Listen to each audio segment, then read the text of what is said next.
Hello friends, David H. here, David Hamilton from socialexpression.net, founder of the site, the Dissolve Social Anxiety Home Recovery Program, and your social anxiety mentor and coach. And I wanted to talk today a bit about some kind of phenomena that I've noticed with myself.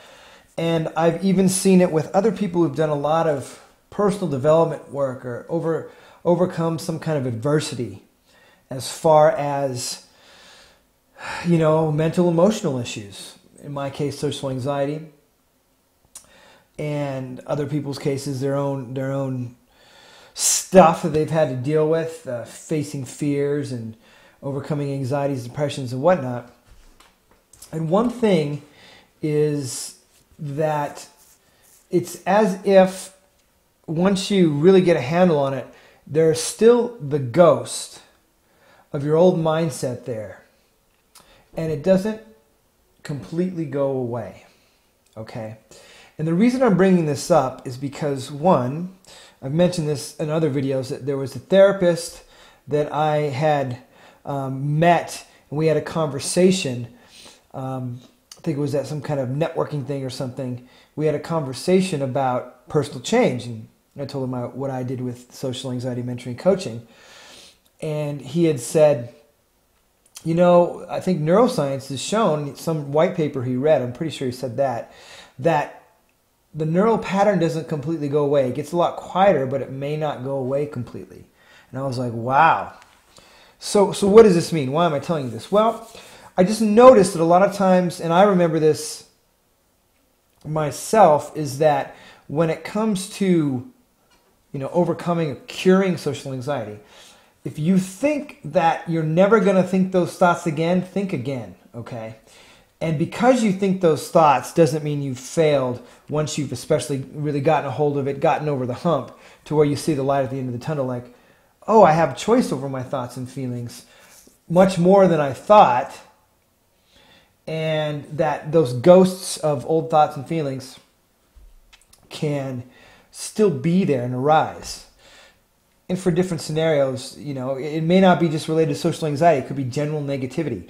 For instance, I say that I have a paranoid, negative mindset. If I get into this mindset of like, why are these people, why are these people requesting this of me? Why are they asking me to do this? Stuff like that. Why aren't they, I have a virtual assistant that helps me. Why isn't my virtual assistant not getting this? Why is it? But when that's happening, I'm thinking about the entire world. So, and I go, whoa, wait a second, what the hell's going on here? And I go, oh, that's just that old ghost of a mind. Okay, the old ghost of a mind. So, or mindset. And again, it all comes down to awareness. And that's why I advocate mindfulness so much as a practice to expand your awareness, because if your awareness is like this, and you're struggling with social anxiety, but what you need to see is outside of that awareness, then you can't access it. So you got to grow your awareness to be like, oh, okay, now I understand these new thoughts, feelings, behaviors, the ones that move me towards being more confident, less anxious, etc. And a point that I really want to drill in is that if you're using, affirmations, rational conditional statements. In the Dissolve Social Anxiety course, we go through breathing stuff. We go through soothing statements, soothing cues, self-acceptance statements. Those are all great. But if you don't have a fundamental awareness underneath that, those tools aren't going to be nearly as effective as if you don't have the awareness to pay attention and notice what's happening when you get caught in your social anxiety mindset, when you get stuck there. Because as you start to make progress, you'll expand, and it's never like this. It's like you're in social anxiety, and then you expand. It's never like, oh, it's more like this. It's like social anxiety, and then, I make some progress, and then I come back in, and I make some progress, and it's this kind of ever expanding thing, and it's growing and shrinking, but overall, it's growing. Okay, it's like a curve. It's not a linear line. It's up and down, wavy, but overall the curve is going up. But that's if you remain consistent and keep doing the work. There's no magic to this. There's no magic pill. And I support people in taking consistent, committed action in their recovery, and coach them around the right mindsets, beliefs, thoughts, feelings, behaviors, how to do the exposure, etc. So I just want to make that point clear, because no matter where you're at, I think it's important how we define recovery. It's even important how we define social anxiety. If we define it, I don't like calling it a disorder. I like calling it a condition. The more that we call it disorder, the more it makes you think you're broken. And you're not as broken as they tell you are, I don't think. I think psychology is great. And there are psychologists, however, that think they're fixing people when it's more like they're working with a person to shift them. Okay, I just find it's very judgmental to be calling somebody broken, and I have the power to fix you. And any therapist or psychologist that I've met understands that, yeah, they have a problem, but at the same time, as a human being, they're not broken overall necessarily. They're not this broken thing to be fixed. I think that approach, I think the definition of the approach makes it harder for people to recover sometimes. But hey, that's me. I come from the coaching approach, which is we're complete, resourceful, and whole. And I think there are different lines.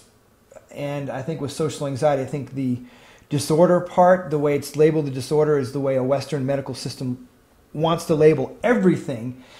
For all I know, if you don't eat the right way with your fork, they could turn that crap into a disorder.